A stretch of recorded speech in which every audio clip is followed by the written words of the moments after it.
Hello बच्चों, आइए प्रश्न को पढ़ते हैं। आव्यूह के व्युत्क्रम यदि उनका अस्तित्व है तो प्रारंभिक रूपांतरण के प्रयोग से ज्ञात कीजिए। आव्यूह के अवयव हैं 1, -1, 2, 3। सबसे पहले हमें इस प्रश्न की मुख्य अवधारणा को समझना होगा। हम जानते हैं यदि हमें किसी आव्यूह का व्युत्क्रम पूछा जाएगा तो सबसे पहले हम उसका सारणिक का मान ज्ञात करेंगे। यदि इसके सारणिक का मान 0 के बराबर नहीं आता है तो हम कहेंगे कि इसका व्युत्क्रम का मान अस्तित्व में है। और यदि इसके व्युत्क्रम का मान अस्तित्व में है तो यह हम कैसे ज्ञात करेंगे? यह हम ज्ञात करते हैं एक आव्यूह समीकरण से। आव्यूह समीकरण होती है a बराबर आई ए। तो चलिए इस समीकरण की सहायता से किसी आव्यूह का व्युत्क्रम का मान ज्ञात करते हैं। सबसे पहले हम क्या करते हैं, इस आव्यूह का एक सारणिक का मान निकाल लेते हैं। तो इसके सारणिक का मान कितना आएगा? तो देखिए इसके सारणिक का मान आता है 3 एकम 3। तो लिख देते हैं 3 एकम 3, बीच में आता है माइनस।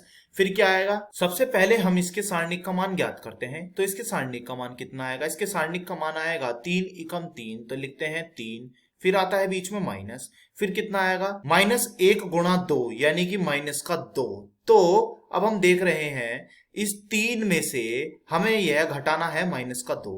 तो माइनस माइनस कितने होते हैं? ये होते हैं हमारे प्लस। तो यह हो जाएगा 3 जमा 2। 3 जमा 2 कितना होता है? यह होता है 5। तो हम देख रहे हैं कि हमारा इसका सारणिक का मान 0 के बराबर नहीं आया है।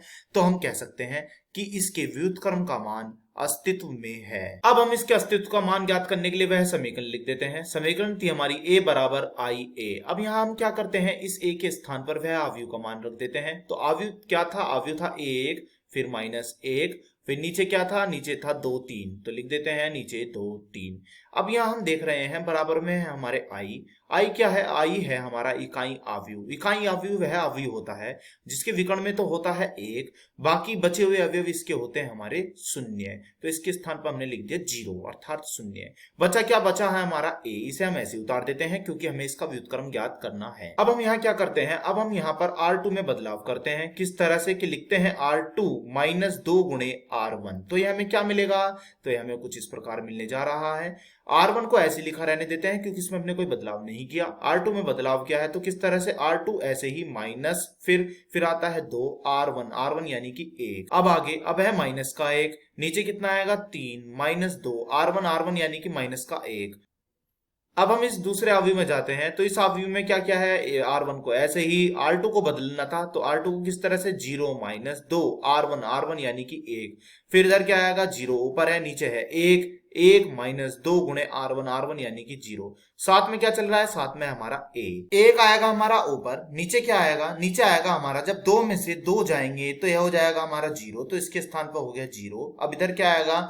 इधर है हमारा माइनस का 1, लिख देते हैं माइनस का 1। फिर क्या है? फिर है हमारा माइनस, यह माइनस क्या हो जाएगा? यह माइनस माइनस हो जाएगा जमा प्लस, और 2 गुणा 1 यानी कि 2। तो यह हो जाएगा 3 जमा 2। तो लिख देते 3 जमा 2 कितना होता है? यह होता है हमारा 5। अब हम देखते हैं इधर हमारा क्या आएगा। तो इधर हमारा कुछ ऐसे आएगा। यहाँ है 1, नीचे है हमारा -2। तो लिख देते हैं 1, फिर है -2।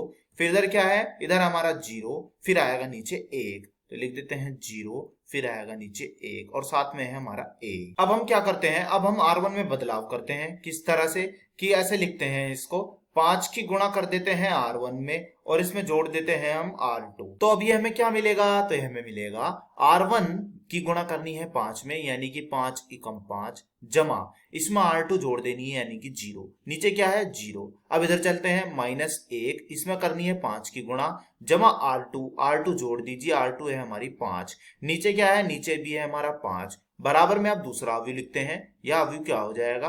5 की गुणा करो R1 में तो यह हो जाएगा 5, आ की गुणा कर दी R1 में, जोड़ दो कितना? R2 है माइनस का 2, तो कर दिया। अब इधर 5 की गुणा R1 में यानी कि 5 की गुणा कर दी। R1 कितना है? 0, तो कर दी। अब आगे अब इसमें कितना जोड़ देना है? इसमें जोड़ देना है हमें R2। तो R2 जोड़ दीजिए, R2 है हमारा 1। नीचे क्या है? -2। इधर क्या? नीचे 1। साथ में क्या चल रहा है? साथ में है हमारा a। तो ये अब हमें क्या मिलेगा? ये हमें मिलेगा 5, जब 0 में जुड़ेगा तो ये हो जाएगा 5। नीचे क्या है? 0। अब यहाँ पर यह है 5 एकम 5 माइनस के हो गया, और 5 यह हो गया हमारा प्लस का। तो यह कितना हो जाएगा? यह हो जाएगा 0। नीचे क्या है? 5। बराबर में क्या है? बराबर में लिख लेते हैं 5 एकम हो गए 5, उसमें हमें घटाना है 2।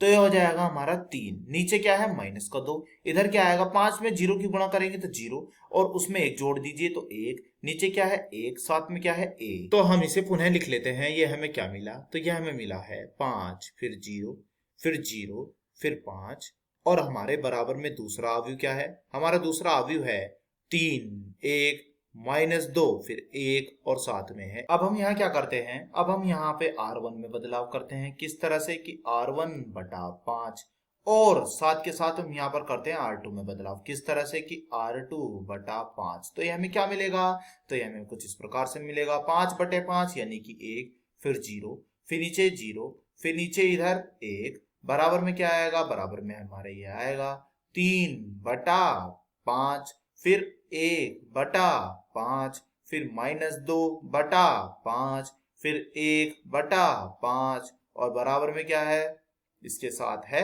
a।